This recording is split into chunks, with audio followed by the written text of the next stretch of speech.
Hi! In front of me is TOSCIDO X109 and today I would like to show you how you can change and customize the theme of your keyboard on this tablet.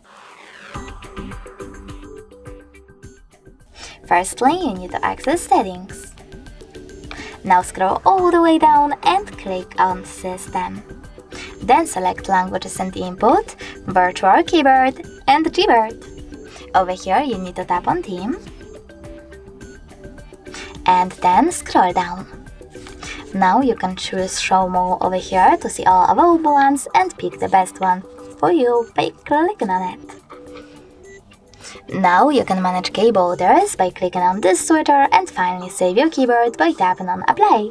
When I go back, as you can see, theme of my keyboard has changed, but you can go into the same settings, but this time swipe up and click on this plus icon under my themes.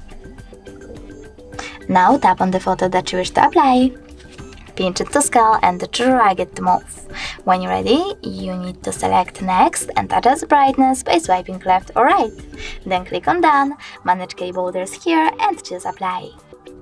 When I go back this time, as you can see, theme of my keyboard was successfully customized with an image. Thanks so much for watching. If you enjoyed this video, leave a like, comment and subscribe. Bye!